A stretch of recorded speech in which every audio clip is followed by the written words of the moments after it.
patients in West Sussex are now leaving hospital almost twice as quickly.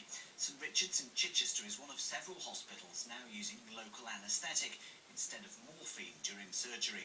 It's helping patients recover more quickly, and some can be up and walking within hours. With more, here's our health correspondent David Fenton. I've got some pre-meds for you. It's 8 o'clock in the morning and Peter Pocock is about to go into surgery. I'm going to have a total hip replacement. I've got arthritis in my left hip, and it's going to be done under a spinal anaesthetic, so I'm going to be sort of drowsy, but not sort of flat out.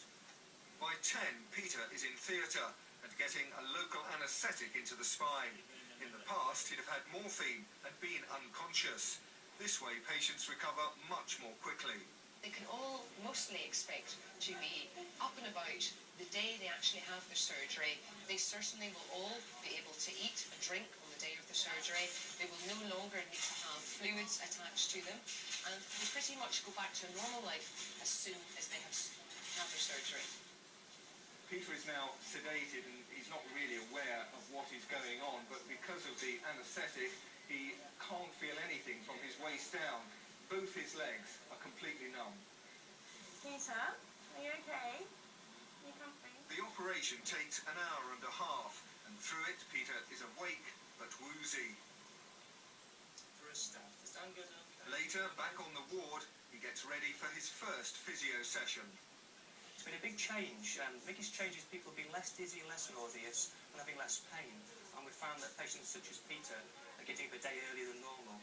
Who's first? A little turn to the right. It's just 3 hours after his hip joint was replaced, and Peter's already on his feet, beginning his recovery and looking forward to going home.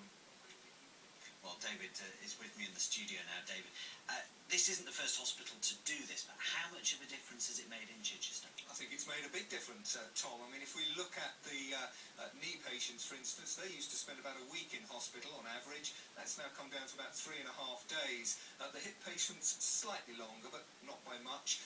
If we look at Peter, who we just saw there, he was allowed home on Saturday, which was 2 days after he had his operation, and that was very important for him as a former army nurse for many, many years. He really wanted to take part in the Remembrance Day services with his new hip, which he was able to do.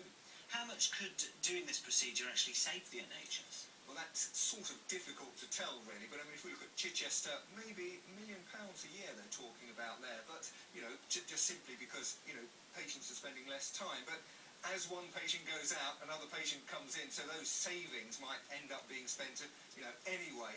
I think the important point to remember is they're not really doing it for the money. It makes sense to do it, and it seems to benefit the patients. David, thank you very much indeed. Plans for a biomass power station in Southampton have been put on hold until next